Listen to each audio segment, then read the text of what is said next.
I want you to close your eyes and think back to when you were a kid. What did you enjoy doing? What were your likes? What made you curious? And what was your deepest passion? Okay, open. Oftentimes, our deepest passions emerge from childhood, but can be pushed off to the side or essentially forgotten because our busy lives get in the way.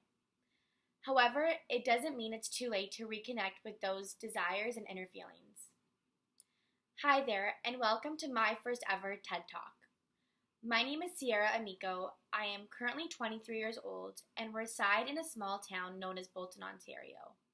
Yes, I am a small town girl, but I am also a daughter to my amazing parents, a sister, a friend, a student, and an aspiring educator. I wanted to start off by sharing with you my educational background. I'm a Ryerson Early Childhood Studies alumni and now entering my first year of Teachers College online as a Brock teacher candidate in the primary junior sector. I have been challenged by the course 8Y08 to partake in a Genius Hour project and create a blog displaying my work to share with others. A Genius what, some of you may ask?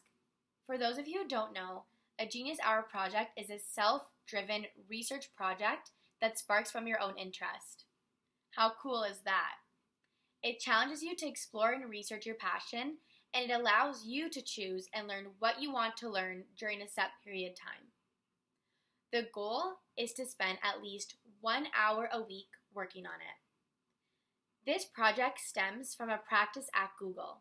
So, to put into perspective, employees were allowed to use 20% of their work week to explore projects of their own interest and their own choosing, as long as it benefited with the company.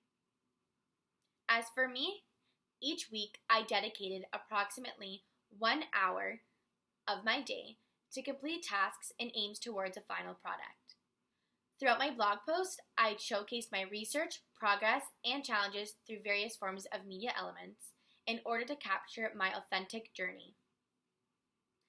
My goal for my desired project was to learn the basic skills of sewing and use those skills to create a final product. My end goal was to explore my passion for sewing and share my experience with the world digitally. I'm going to give you a mental map of my list of goals I had set to accomplish over a short-term period. Number 1 was to research and identify sewing terminology and the various parts of a sewing machine. Number 2, becoming familiar about various types of fabrics and its purpose and choosing a thread.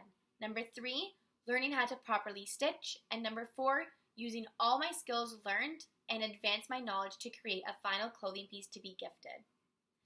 To get deeper into my project experience, I'm going to share with you my progress for each week.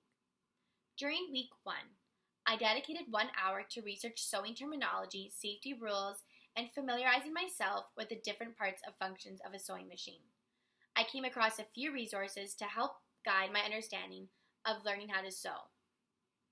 I used YouTube, a sewing beginner's handbook, and scholarly articles. And a few challenges I experienced was trying to find the reliable sources that helped me learn more about the topic of sewing. Moving into week 2, I had the opportunity to travel to a local fabric land and choose fabrics that I wanted to use for my sewing sessions and final product. Have you ever been to a fabric land? If not, you will come across mountains and mountains of fabrics, as well as crafts, accessories, and a selection of fabrics by the yard for fashion apparel, home decorating, and Genius Hour projects like mine. And just like that, I was ready for my next step, sewing my first stitch on paper.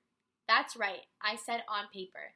In the Sewing for Beginners handbook, it suggested that to stitch on paper prior to sewing on fabric, as it is an easier way to advance. Moving into week 3, understanding the terminology and the functions of a sewing machine, I knew I was ready to start my first stitch. This week, I was able to successfully accomplish yet another learning goal of my sewing journey, learning how to properly stitch. When it comes to everyday sewing, such as making accessories, I discovered that a straight box standard stitch is the perfect stitch to use.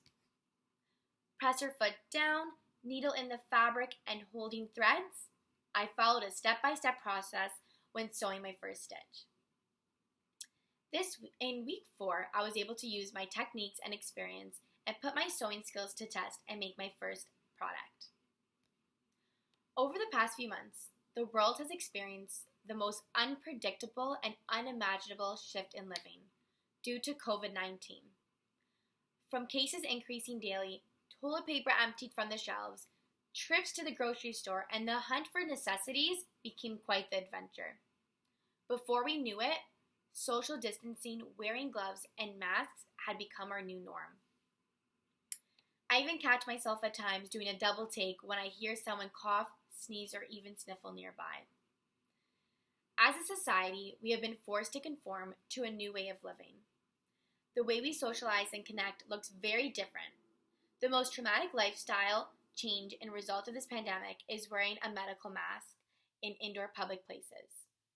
At the beginning of this pandemic and with these new step protocols in place, I've truly struggled to adjust to the new way of living. It was difficult for me to social distance, especially from extended family members. I miss being able to visit my grandparents and friends without feeling scared of potentially putting my loved ones at risk. However, I learned to take it day by day and focus on staying safe and being positive. As mentioned before, wearing a mask has become our daily routine.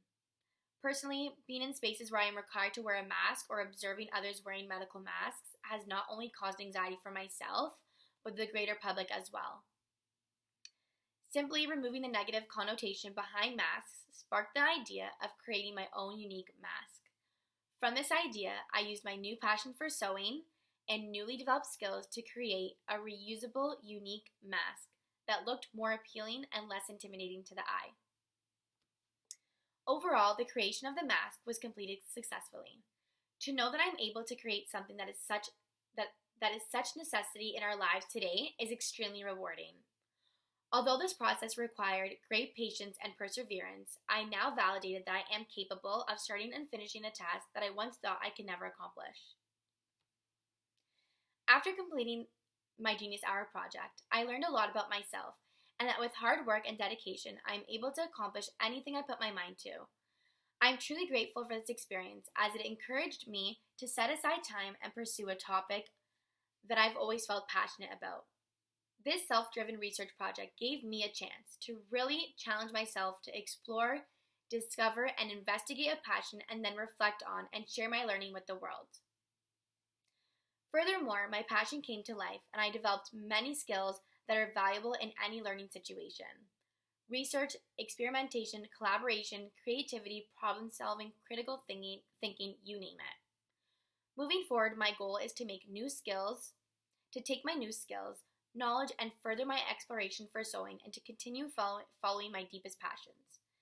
As a future educator, I have been inspired by the Genius Hour project to use it in my future classrooms, to encourage my students to explore their curiosities and fullest potentials and share that with the world around them. Now I want you to close your eyes again.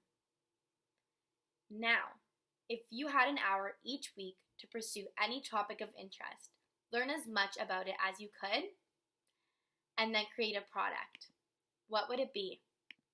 Thank you for listening to my TED Talk.